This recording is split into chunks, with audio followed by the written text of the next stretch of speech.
Katika maeneo ya mbali ambapo injili bado haijafika kikamilifu, kuna mioyo inatamani tumaini, ukweli na upendo wa Kristo. Tarafa ya Bungu, kijiji cha Lutindi wilayani Korogwe, ni miongoni mwa maeneo ambayo yanahitaji huduma ya dharura ya injili. Makala hii imelenga kuonyesha uhitaji wa kufikia maeneo mapya, hasa eneo la Lutindi, na kuhamasisha wadau kushiriki katika kazi ya Mungu kupitia uinjilisti.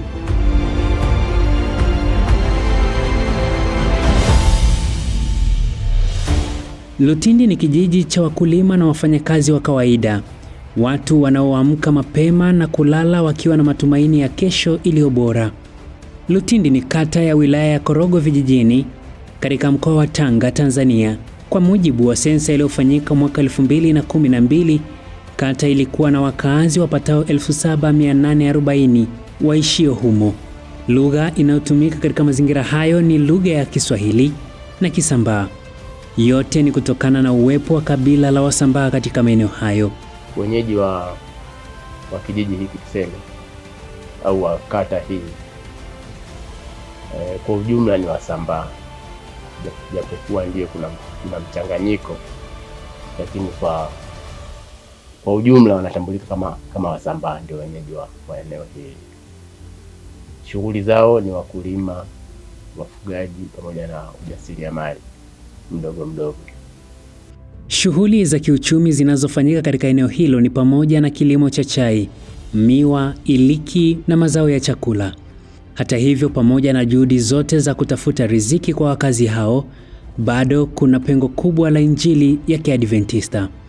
Kupitia mahojiano niliyofanya na mwenyekiti wa kijiji cha Lutindi baada ya kufika katika eneo hilo, anabainisha kuwa huduma za kidini ni muhimili muhimu kwa maendeleo ya jamii.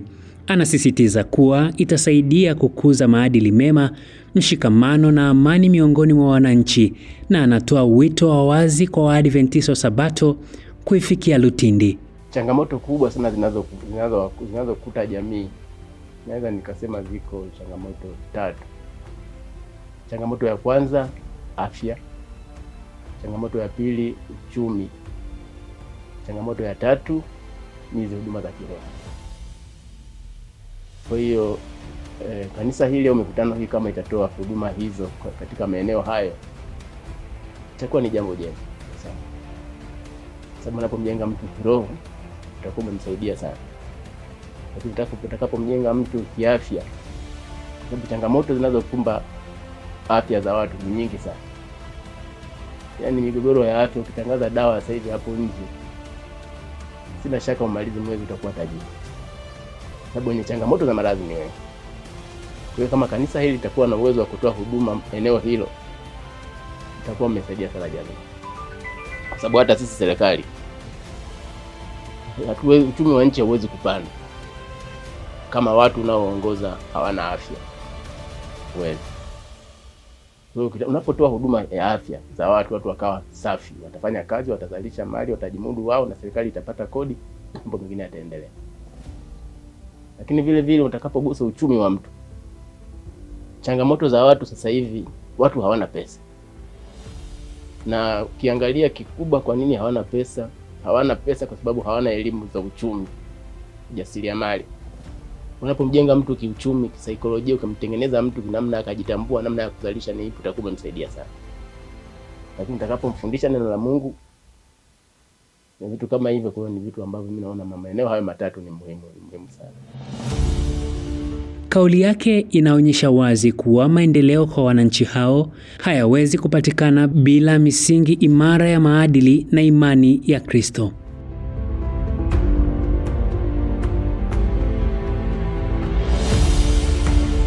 Nikurudishe nyuma kidogo hadi kuifahamu Lutindi kufikiwa na injili ya Kiadventista.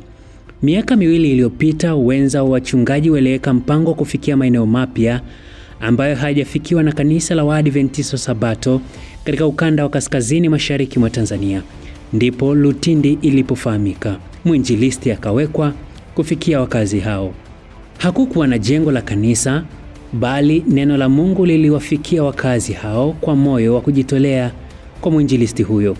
Kupitia mafundisho ya Biblia na mahusiano ya karibu na jamii, nuru ilianza kuonekana. baadhi ya wakazi waliamua kuikubali Injili na kweli ya Biblia na hatimaye kubatizwa.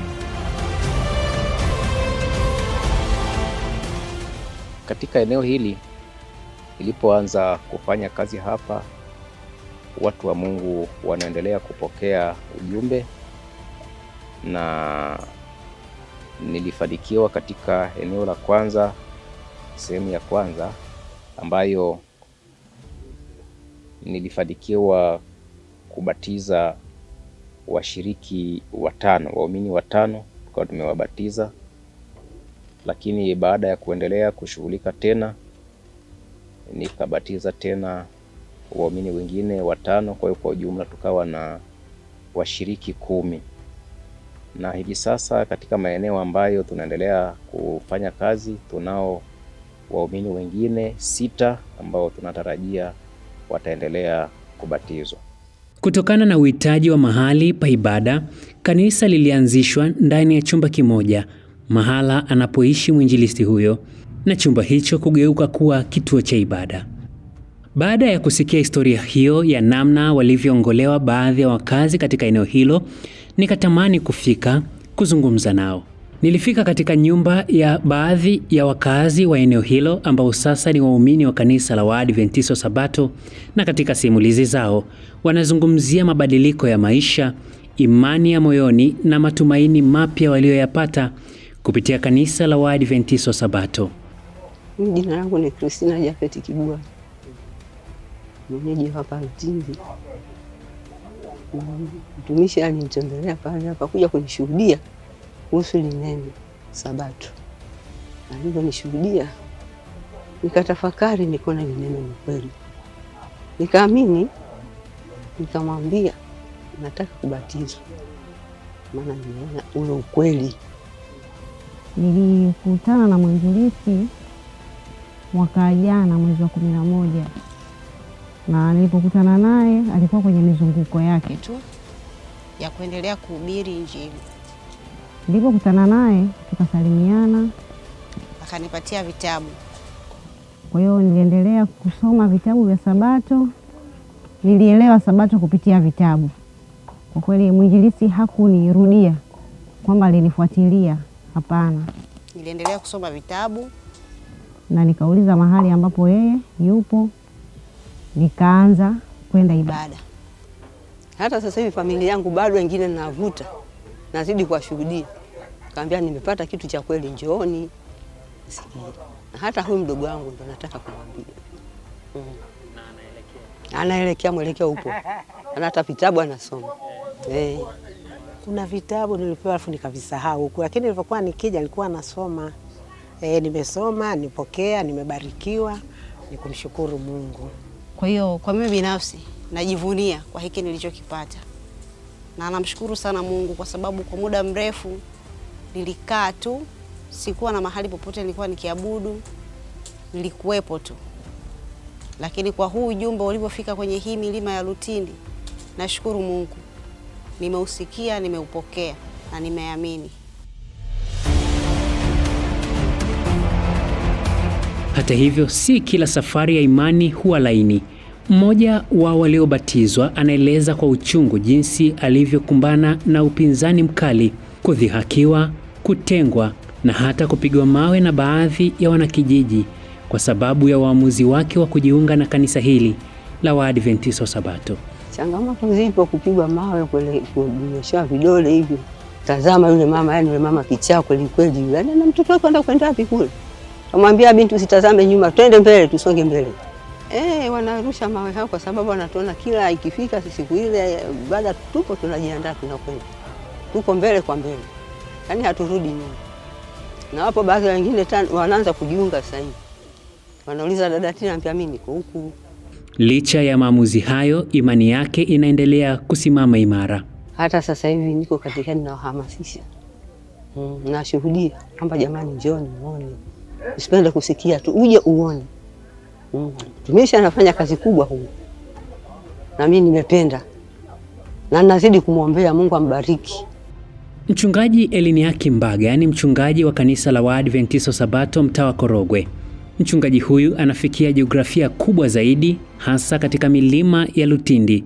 Anaeleza mpango huu wa effort unaopangwa kufanyika kwa kushirikiana na Conference ya Kaskazini Mashariki mwa Tanzania umelenga kufikia zaidi ya vituo 17 katika tarafa ya Bungu, hasa katika kijiji cha Lutindi na vijiji vingine vya karibu. Kazi ya utume katika milima hii ya Lutindi, katika kata ya Lutindi na tarafa ya Bungu, mahali ambapo kanisa la Waadventista wa Sabato bado halijatambulika sana, na tumekusudia hili mtaa wa Korogwe. Tuna maeneo mengi ambayo tungeweza kwenda na kufanya mikutano hii ambayo sasa kwa awamu hii tumekubali kuifanyia hapa.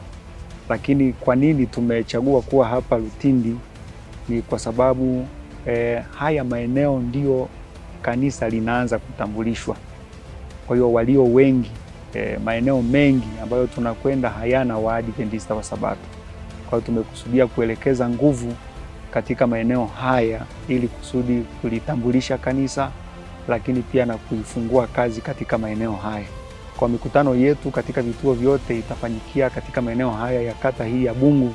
Hii ni kata ya Lutindi lakini tarafa ya Bungu. Kwa hiyo katika maeneo ya Bungu nayo kutakuwa na vituo kadhaa ambavyo vitakuwa vikiendelea wakati mikutano hii inafanyika. Nitumie nafasi hii pia kushukuru uongozi wa conference ambao walipokea njozi hii, na kupitia mwenyekiti wake Mchungaji Leopold Mao tukaungana pamoja ili kuweza kufanikisha mikutano hii, na tunashukuru kwa njozi ambazo wamekuwa nazo na ambazo tunaona kabisa mafanikio makubwa yanakwenda kutendeka na injili inakwenda kufunguka katika milima hii ya Lutindi pamoja na Bungu.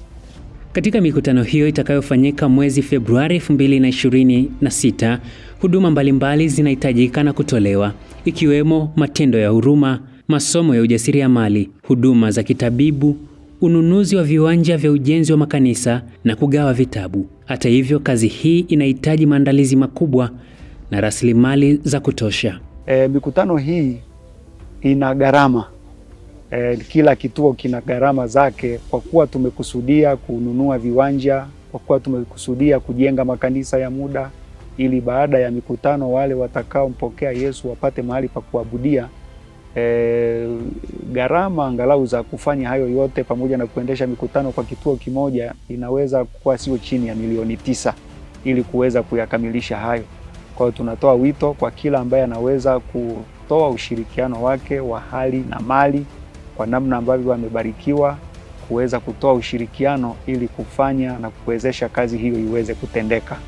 Ziko huduma mbalimbali za kijamii ambazo zinakusudiwa kufanyika, ikiwemo kutoa huduma za matibabu, vipimo na dawa na ushauri wa kitabibu kwa kadiri ambavyo itawezekana, na wakati ukifika taratibu zitatolewa namna ambavyo huduma hizo zinaweza kutolewa.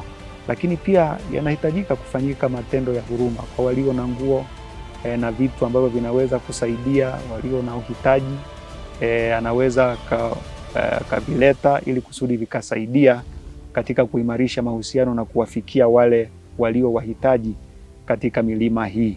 Tunaamini kwamba kwa ushirikiano ambao unaweza kujionyesha kutoka kwa kila ambaye ataguswa kufanya, ndio unaoweza kuunganisha nguvu yetu ya pamoja na kufanya kazi hii ambayo tumeitiwa kuifanya iwe na matokeo mazuri. Lutindi ni shamba lililo tayari kwa ajili ya mavuno, lakini linahitaji wafanyakazi, rasilimali na msaada wa pamoja. Ni wakati wa kanisa la Waadventista Sabato katika ukanda wa kaskazini mashariki mwa Tanzania, wadau na familia kushirikiana katika kuipeleka injili katika maeneo haya ya Lutindi. Mikutano hii inakusudiwa kufanyika kwa kipindi cha mwezi wa pili mwaka 2026. Watatangulia wainjilisti ambao wataendelea kuimarisha mahusiano, lakini kuendelea kuandaa wenyeji katika kila kituo kwa ajili ya kufanya kazi hii na kutangaza mikutano inayokwenda kwanza. Lakini tarehe 15 mpaka 28 ndio kila eneo, kila kituo katika vituo zaidi ya 21 sauti zitasikika, matangazo yatatolewa, neno litahubiriwa, mafundisho ya ujasiriamali yatatolewa, mafundisho na semina za afya zitatolewa, semina za neno la Mungu zitasikika zikitolewa, na tunaamini milima yote hii itakuwa na mwangwi mmoja wa injili ya Yesu Kristo. Tamanio letu ni kwamba Lutindi yote kwa Yesu. Karibuni wote Lutindi yote kwa Yesu. Kwa pamoja kupitia idara mbalimbali ndani ya kanisa, ikiwemo idara ya wanawake na watoto, idara ya vijana, idara ya amo, idara ya shule ya Sabato na idara nyingine zote, tunaweza kuwa nuru kwa Lutindi na kuleta tumaini jipya kupitia injili ya Yesu Kristo. Pende kuwatia moyo vijana wenzangu ya kwamba kuna kazi kubwa ya kufanya huku. Tuje kwa pamoja, tuungane.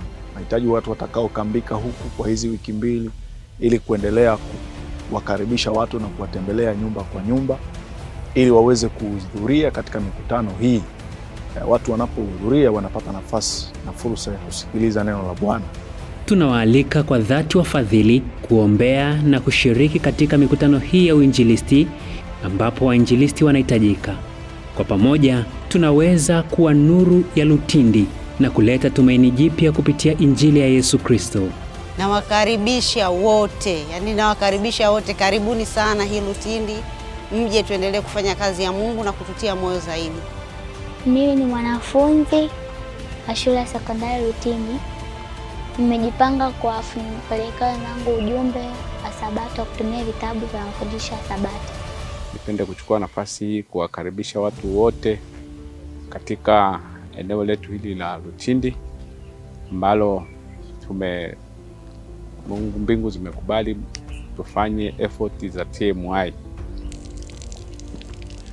Na hapa ni Lutindi. Hii ni miongoni mwa baraka ambazo zinapatikana katika maeneo haya Lutindi. Ni maji safi kabisa. Na hii inatuonesha ya kwamba ni mianzo ya kile ambacho tunakitarajia kukifanya mwezi wa pili katika mikutano ya TMI. Karibuni sana. Hapa ni Lutindi, kila kitu kiko vizuri. Tawauhusha kwa zina jazumbe Yesu. Tigwe nafasi ni kualika kwa mikutano yeiza. Mikutano ya injili ya Bwana Yesu. Jazumbe Yesu. Neiko shoeke mwezi wa 2 mwaka weiza.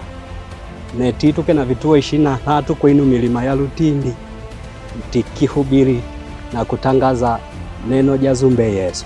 Tigwe nafasi ni kualika kia mtu kokoshe akweawa. Aungane na ishui kwa hiyo mikutano ndio iko shoeke. Mwezi wa 2 kwa inu milima. Kuibarikiwe sana. Kuna watu wengi mikutano hii andaliwa. Tiwa gambie ungana ina ishui kwa inu mikutano maana neituke mitana sana. Tiwa kaibishe woshe Lutindi yoshe kwa zumbe Yesu. Karibuni Lutindi na Lutindi yote kwa Yesu.